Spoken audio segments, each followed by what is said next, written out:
नमस्कार साथियों, अगर आपके पास भी पैन कार्ड है और आपने उसे बक्से में या अलमारी में बंद करके रखा हुआ है क्योंकि आपका ऐसा मानना है कि उससे हमें कोई लाभ नहीं मिलता, तो आज ही उसको बक्से या फिर अलमारी से बाहर निकाल लीजिए क्योंकि सरकार उस पर ऐसे लाभ देती है, ऐसे लाभ देने जा रही है जिसके बारे में आप सभी को शायद पता भी ना हो। तो चलिए आज की इस वीडियो में हम आपको पूरा विस्तार से बताते हैं कि आखिर पैन कार्ड से आपको क्या क्या लाभ मिलते हैं और सरकार आपको और क्या क्या नए जो अधिकार हैं वो देने जा रही है। तो चलिए बिना किसी देरी के अपनी इस वीडियो को स्टार्ट करते हैं।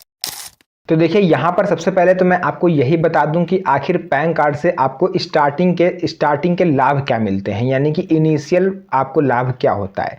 तो देखिए अगर आपके पास पैन कार्ड नहीं होगा तो आप ना तो बैंक अकाउंट खोल पाओगे, ना ही किसी भी तरह का लोन ले पाओगे और ना ही किसी आर्थिक सहायता वाली सरकार की योजना में आवेदन कर पाओगे।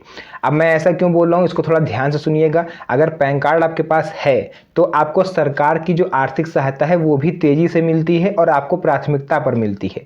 अब पैन कार्ड का इतना बड़ा यूज़ कैसे है, चलिए वो मैं आपको थोड़ा सा विस्तार से समझाता हूँ। मान लीजिए आपने पीएम किसान सम्मान निधि योजना में आवेदन करके रखा हुआ है, जहाँ से हर चौथे महीने आपको 2,000 रुपये की किस्त जो है वो सरकार देती है। अब आपके पास मान लीजिए पैन कार्ड नहीं है तो पहली बात तो आपका अकाउंट ही वो नहीं खुल पाएगा। अकाउंट नहीं खुल पाएगा तो सरकार आर्थिक सहायता देगी कहाँ पर, भाई हाथ में तो देगी नहीं। ऑनलाइन आता है डीबीटी के जरिए तो वो आपके अकाउंट में ही आता है। तो पैन कार्ड नहीं होगा तो अकाउंट नहीं खुलेगा। मान लीजिए किसी तरह से आपका अकाउंट खुल भी गया, उसके बाद आपका पैन कार्ड जो है वो खो गया या चोरी हो गया, आप ये सोचोगे यार पैन कार्ड का कोई यूज़ नहीं है, अब इसको हम नहीं निकलवाते हैं। आधार कार्ड होता तो चलो निकलवा भी लेते, पैन कार्ड का क्या यूज़ है, गिर गया तो गिर गया। लेकिन ये गलती भूल के भी मत करिएगा क्योंकि अगर आपके बैंक अकाउंट की केवाईसी जो है वो डीएक्टिवेट हो गई और आपको फिर से केवाईसी करने को बोला गया तो इस केस में आधार कार्ड और पैन कार्ड दोनों को ही आप लेके जाना पड़ेगा, दोनों की फोटोकॉपी लेके जानी पड़ेगी, तभी आपका डीबीटी सिस्टम ऑन हो पाता है। डीबीटी ऑन नहीं होगा तो सरकार की तरफ से पैसा जो आएगा वो आपके अकाउंट तक नहीं पहुंचेगा, चाहे कितना भी अकाउंट आपका क्यों ना खुला हो। तो ये चीज़ हो गई। तो सरकारी योजना का भी फायदा आपको जब भी मिलता है जब आपके आधार कार्ड और पैन कार्ड आपस में लिंक हों और साथ में हों। तो ये चीज़ मैं इसलिए यहाँ पर आपको और बता रहा हूँ क्योंकि बहुत से लोगों को कमेंट आता है कि आधार कार्ड पैन कार्ड का तो कोई यूज़ ही नहीं रहा, अब जन्म प्रमाण पत्र पासपोर्ट हर जगह यही देखने को मिल रहा है। तो मैंने सोचा क्यों ना एक छोटी सी वीडियो बना के आप सभी को ये समझा दिया जाए कि आधार कार्ड पैन कार्ड की अहमियत अपनी जगह पर है, वो बिल्कुल भी बेकार नहीं है।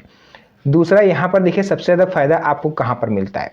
यह फ़ायदा यहाँ पर होता है, मान लीजिए आपको बेटी की शादी के लिए, बेटे की शादी के लिए, प्लॉट खरीदने के लिए, मकान खरीदने के लिए, गाड़ी खरीदने के लिए, किसी भी चीज़ के लिए अगर अचानक से बैंक से पैसा निकालना पड़ता है, लगभग 60,000, 70,000, 1 लाख, 2 लाख, तो इस केस में आपके पास पैन कार्ड होना बहुत ज़रूरी है। अब मान लीजिए कि आपका जो पैन कार्ड है वो आपके गांव में रखा हुआ है और आप अपने गांव से 200 किलोमीटर दूर या फिर 100 किलोमीटर दूर कहीं शहर में हैं और अचानक से आपको ज़रूरत पड़ जाए पैसा निकालने की, तो आप बैंक में जाओगे, अपना पासबुक में जो भी आप फिलिंग करते हो वो सब करोगे। जैसे ही आप कैशियर को दोगे कि भैया लाओ इसमें से 80,000 रुपये हमको निकालने हैं अपने बैंक अकाउंट से, तो सबसे पहला उसका सवाल होगा कि भैया पैसे तो हम दे देंगे लेकिन आप पैन कार्ड लाओ।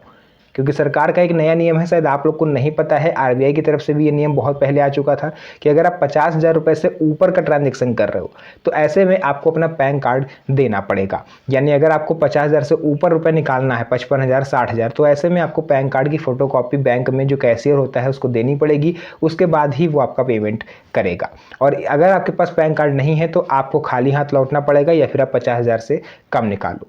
अब ये मत सोचिएगा कि पहले अगर मान लीजिए हमें 80,000 की ज़रूरत है तो हम 40-40 करके 2 बार में निकाल लें, क्योंकि ये भारत है, यहाँ पर जुगाड़ बहुत ज़्यादा चलता है।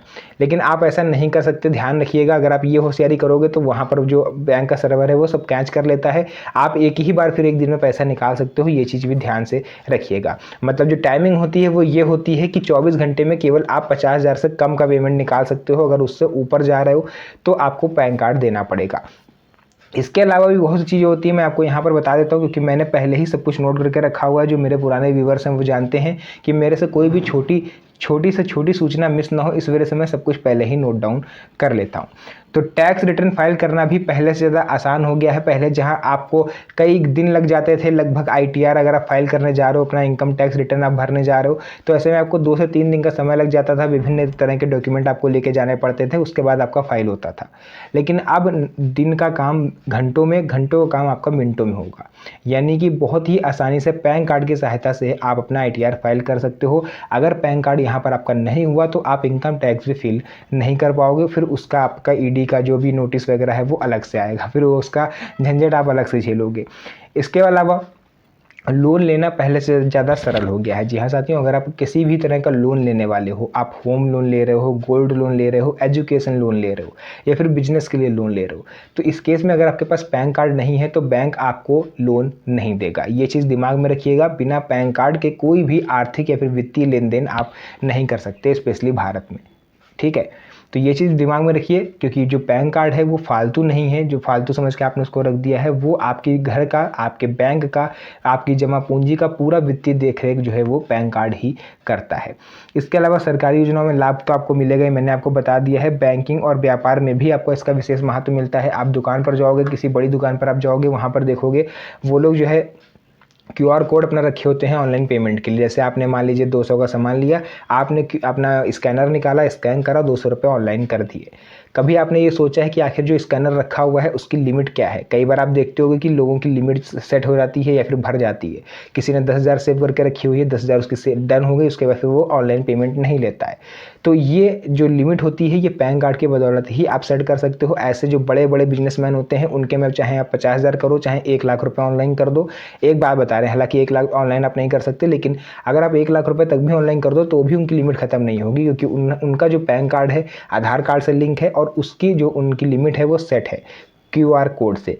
अगर QR कोड आपके पास नहीं होगा, देखिए वैसे तो आप मिनिमम एक दिन में, मैंने आपको बताया 50,000 से ऊपर का ट्रांजेक्शन करने के लिए आपको पैन कार्ड लगता है, लेकिन जो बड़े व्यापारी होते हैं, बड़े बिजनेसमैन होते हैं जिनका QR कोड होता है, उनका जो पैन कार्ड है वो इशू हो जाता है, वो लिंक होता है QR कोड से, तभी आपको QR कोड जो है वो बैंक के द्वारा जनरेट हो जाता है कि आप इसमें चाहो जितना चाहो उतना लेन देन कर सकते हो। तो और भी बहुत डिटेलिंग है इसको समझाने के लिए, लेकिन अगर मैं आपको समझाने बैठूंगा तो इसमें लगभग आधे से 1 घंटा लग जाएगा, लेकिन मेरी वीडियो ख़त्म नहीं होगी। तो आप इतना जान लीजिए कि पैन कार्ड बेकार नहीं है, आधार कार्ड बेकार नहीं है, दोनों का यूज़ अपनी अपनी जगह पर होता है। और भी कई सारे ऐसे लाभ हैं जो सरकार आपको देने जा रही है पैन कार्ड की बदौलत। तो भविष्य में अगर आपके पास पैन कार्ड है तो आपको सरकारी योजनाओं में प्राथमिकता मिलना स्टार्ट हो जाएगा, स्पेशली जिसमें आर्थिक सहायता गवर्नमेंट देती है।